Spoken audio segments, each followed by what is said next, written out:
Kisah plastik sebenarnya tidak dimulai sebagai kisah tentang polusi.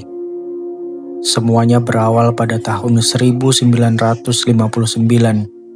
ketika Sten Gustaf Thulin, seorang insinyur asal Swedia, menciptakan kantong plastik untuk menggantikan kantong kertas. Pada masa itu, penggunaan kertas dalam jumlah besar dipandang sebagai ancaman bagi keberlanjutan hutan dan sumber daya alam. Plastik dianggap sebagai jawaban, murah, ringan, dan praktis. Namun 6 dekade kemudian, dunia mulai menyadari bahwa setiap solusi seringkali membawa masalah baru.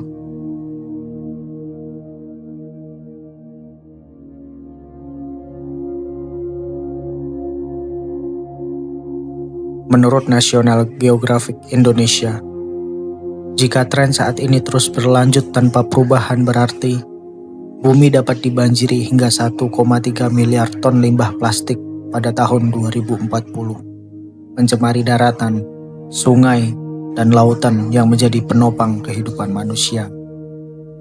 Angka ini terasa sulit dibayangkan.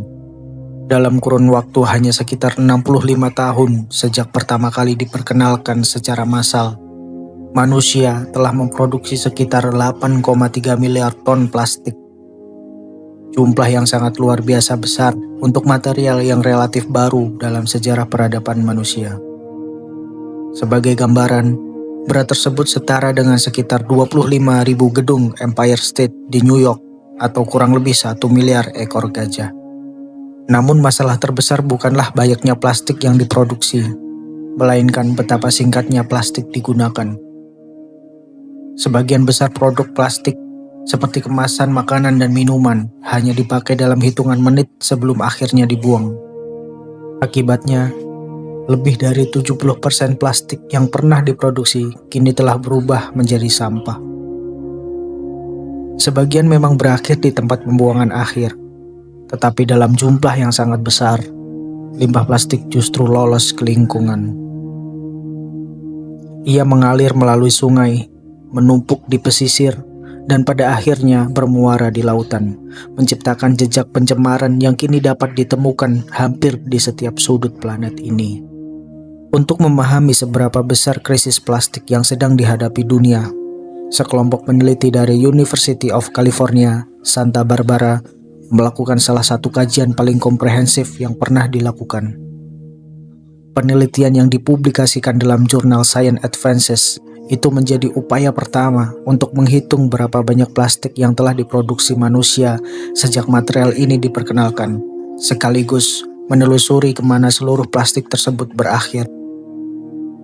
Hasilnya cukup mengejutkan. Sejak diproduksi massal dimulai, manusia diperkirakan telah menghasilkan sekitar 8,3 miliar ton plastik. Yang lebih mengejutkan lagi, hampir separuh dari jumlah tersebut diproduksi hanya dalam kurun 13 tahun terakhir. Namun dari seluruh plastik yang pernah dibuat, hanya sekitar 30% yang masih digunakan hingga saat ini. Sisanya telah berubah menjadi limbah. Dari tumpukan sampah plastik tersebut, hanya sekitar 9% yang berhasil didaur ulang. Sekitar 12% dimusnahkan melalui pembakaran. Sementara sebagian besar lainnya, hampir 79%, berakhir di tempat pembuangan akhir atau mencemari lingkungan. Ironisnya, banyak produk plastik dirancang untuk digunakan dalam waktu yang sangat singkat. Kemasan makanan, kantong belanja, dan botol minuman seringkali hanya digunakan selama beberapa menit, bahkan detik sebelum dibuang. Sebaliknya, plastik yang digunakan dalam sektor konstruksi dan permesinan dapat bertahan selama puluhan tahun.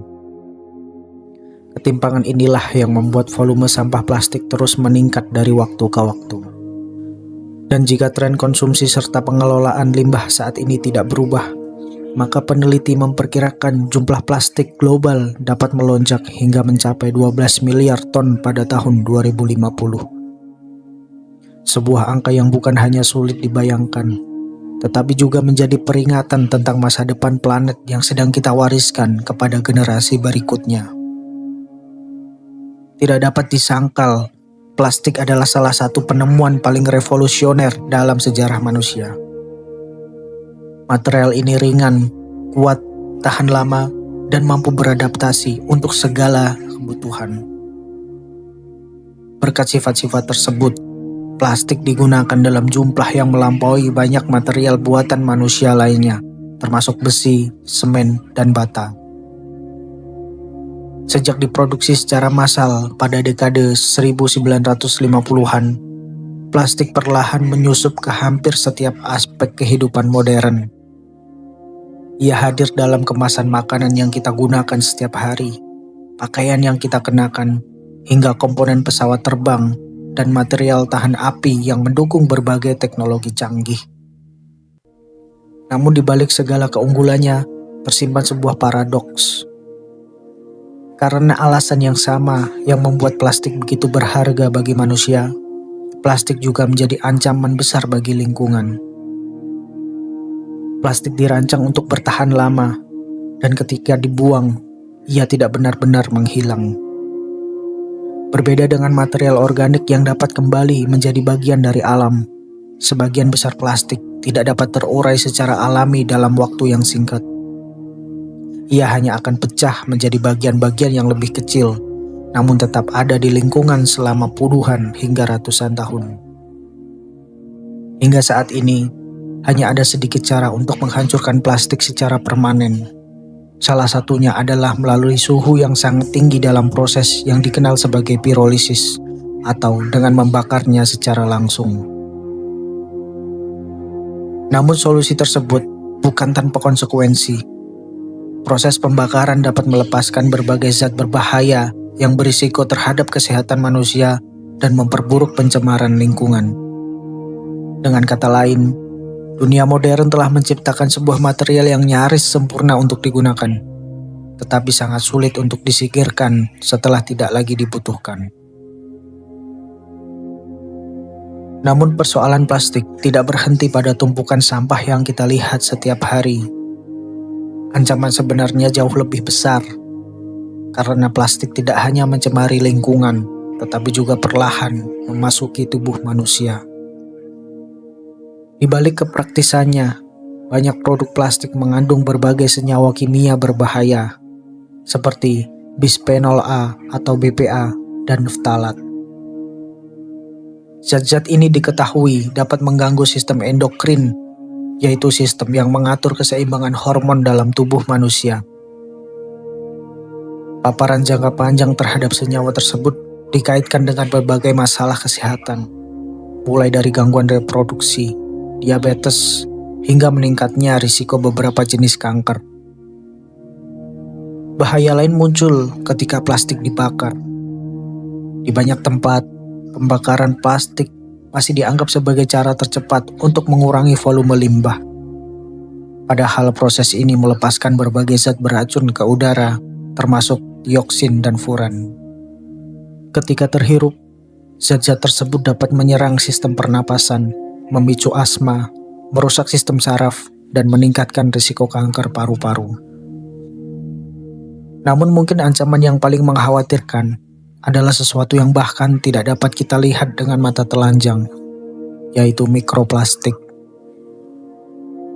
Seiring waktu, plastik yang terpapar sinar matahari, ombak, dan cuaca akan terpecah menjadi partikel-partikel yang sangat kecil. Partikel ini kemudian menyebar kemana-mana, mencemari lingkungan, udara, tanah, sungai, lautan, bahkan rantai makanan manusia. Hari ini, mikroplastik telah ditemukan di dalam air minum, garam, makanan laut, bahkan di dalam tubuh manusia. Ketika masuk ke dalam tubuh, partikel-partikel ini berpotensi memicu peradangan, mengganggu sistem pencernaan, dan mempengaruhi fungsi organ penting seperti hati dan ginjal. Sementara itu, dampaknya terhadap lingkungan tidak kalah mengkhawatirkan. Setiap tahun, jutaan ton sampah plastik mengalir ke lautan dunia. Bagi banyak satwa laut, plastik seringkali tampak seperti makanan. Penyu mengira kantong plastik adalah ubur-ubur. Burung laut menelan serpihan plastik yang mengapung di permukaan. Ikan dan mamalia laut tanpa sadar mengonsumsi potongan-potongan plastik yang tersebar di habitat mereka. Akibatnya seringkali berakhir tragis. Hewan-hewan tersebut mengalami penyumbatan saluran pencernaan, kelaparan, hingga kematian. Salah satu kasus yang menyita perhatian dunia terjadi di perairan Wakatobi, Indonesia. Seekor paus yang terdampar ditemukan mati dengan sejumlah besar sampah plastik di dalam perutnya. Peristiwa itu menjadi simbol yang menyedihkan tentang bagaimana limbah yang dibuang manusia dapat kembali menghancurkan kehidupan di lautan. Namun pencemaran plastik tidak hanya terjadi di laut. Di dataran, sampah plastik yang tertimbun selama bertahun-tahun melepaskan berbagai zat berbahaya ke lingkungan sekitar. Kehadirannya mengganggu organisme pengurai yang berperan penting dalam menjaga kesuburan tanah. Plastik juga menghambat penyerapan air dan sirkulasi udara di dalam tanah, mengurangi kualitas ekosistem yang menjadi fondasi kehidupan. Dan ketika plastik dibuang sembarangan ke selokan dan sungai, dampaknya dapat dirasakan secara langsung oleh manusia. Saluran air tersumbat, sistem drainase terganggu, air meluap ke jalanan, dan banjir yang seharusnya bisa dicegah pun menjadi bencana yang berulang setiap musim hujan. Dengan kata lain, plastik bukan lagi sekadar persoalan sampah. Ia telah berubah menjadi krisis lingkungan dan kesehatan yang menjangkau hampir setiap sudut planet ini, dari dasar lautan hingga tubuh manusia itu sendiri.